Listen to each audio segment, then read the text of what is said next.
Dalam video kali ini, saya akan memperkenalkan beberapa fitur penting yang ada di halaman kedua dari Content Gap Validator. Pada video sebelumnya, teman-teman telah menyelesaikan workflow yang pertama dari membuat topik cluster menggunakan Content Gap Validator. Teman-teman bisa mengulangi lagi proses yang sudah dilakukan supaya teman-teman bisa lebih familiar dengan beberapa fitur yang ada di halaman Basic Information dan Topic Ideas. Saat ini, saya ingin menunjukkan kepada teman-teman beberapa fitur menarik yang ada pada halaman kedua dari Content Gap Validator. Validasi konten dan search queries. Jika teman-teman sudah melakukan import data top pages dan top keyword ke dalam Content Gap Validator, maka informasi traffic, position, keyword, meta title, dan landing page akan muncul di sisi kanan layar dari halaman topik cluster. Teman-teman dapat melakukan validasi konten dengan mudah melalui dua langkah berikut ini. Langkah pertama, lihat queries yang ada di kolom D. Kemudian, lihat apakah teman-teman sudah memiliki keyword untuk query tersebut, dan klik URL website teman-teman untuk mengetahui apakah landing page yang ada sudah relevan, perlu dioptimize, atau perlu untuk dibuat kontennya. Langkah kedua, cek juga traffic, position, dan bagaimana relevansi meta title landing page website teman-teman terhadap keyword yang sedang ditargetkan. Sebagaimana yang telah disebutkan sebelumnya, bahwa untuk melakukan validasi konten seperti ini, teman-teman harus sudah mengimport data top pages dan top keyword ke Content Gap Validator. Adapun untuk penjelasan import data top pages dan top keyword akan dibahas pada video terpisah. Yang kedua, shortcut untuk menuju ke SERP. Validasi konten dapat juga dilakukan secara manual. Jika teman-teman tidak memiliki data top keyword yang memadai di Content Gap Validator. Untuk melakukan hal ini, biasanya teman-teman akan mengetikkan secara manual di Google Search menggunakan site operator dengan format nama website plus keyword yang ditargetkan. Agar teman-teman tidak merasa kesulitan dalam melakukan hal ini, terutama untuk jumlah keyword yang sangat banyak, maka teman-teman bisa menggunakan shortcut CGV yang ada pada baris sebelah kiri. Ketika teman-teman mengklik shortcut CGV, maka secara otomatis teman-teman akan diarahkan ke Google Search dan landing page website teman-teman akan muncul jika teman-teman sudah memiliki konten yang bisa menjawab search queries tersebut. Selain itu, di halaman topik cluster ini terdapat juga shortcut untuk melakukan search pada semua queries yang ada di kolom D. Caranya adalah dengan mengarahkan kursor ke salah satu queries, kemudian klik pada link yang tersedia, dan secara langsung, teman-teman akan diarahkan ke Google Search pada jendela browser yang baru.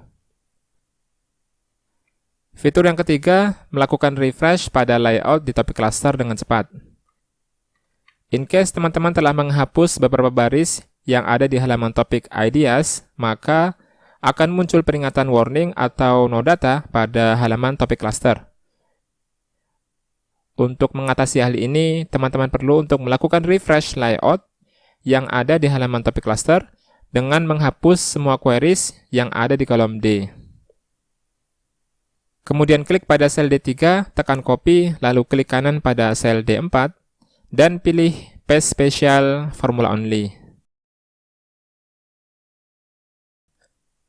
Selanjutnya, geser sudut kotak kecil hingga baris terakhir atau klik dua kali di tepi sel. Jika teman-teman melakukan refresh layout untuk pertama kalinya, maka formula tidak dapat mengisi semua baris di kolom D secara otomatis. Oleh karena itu, teman-teman bisa melakukan selection terhadap sejumlah sel di kolom D, kemudian pilih copy atau tekan Ctrl+C. Lalu lompat ke baris terakhir dengan menekan Ctrl+Down pada keyboard komputer teman-teman. Selanjutnya pilih Paste atau Ctrl+V. Teman-teman dapat melakukan cara ini hingga semua baris di kolom D dapat terisi dengan penuh. Fitur yang keempat, validasi queries secara manual.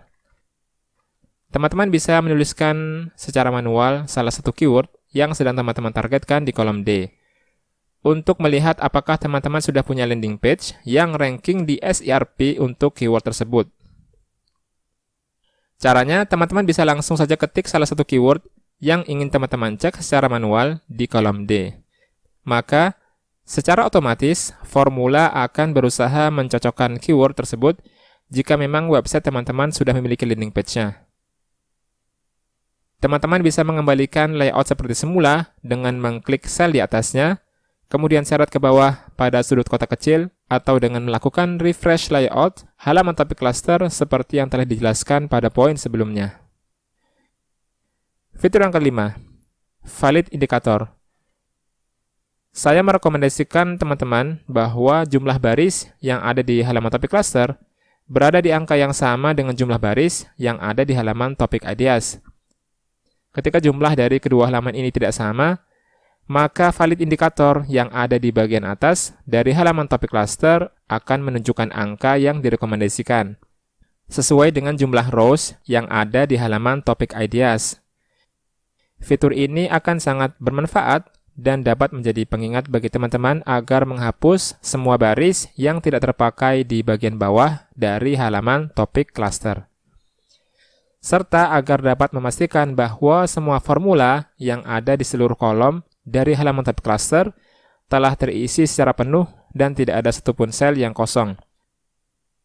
Saya juga menyarankan teman-teman agar menghapus semua baris kosong atau yang ditandai dengan warna kuning pada halaman topik ideas. Pada video sebelumnya, teman-teman sudah mencoba untuk membuat topik cluster menggunakan Content Gap Validator dengan menggunakan 5 main topics, yaitu camping, hiking, outfit ke gunung, peralatan camping, dan OOT di pantai. Semoga teman-teman bisa menikmati proses dalam mengcluster ribuan keyword dalam waktu yang singkat dan cepat menggunakan Content Gap Validator.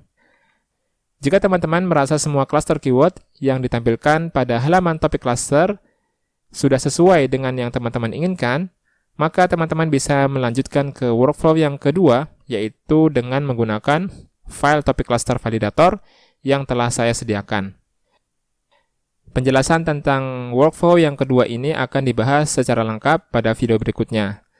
Dan jika teman-teman memiliki pertanyaan, silahkan tulis di kolom komentar.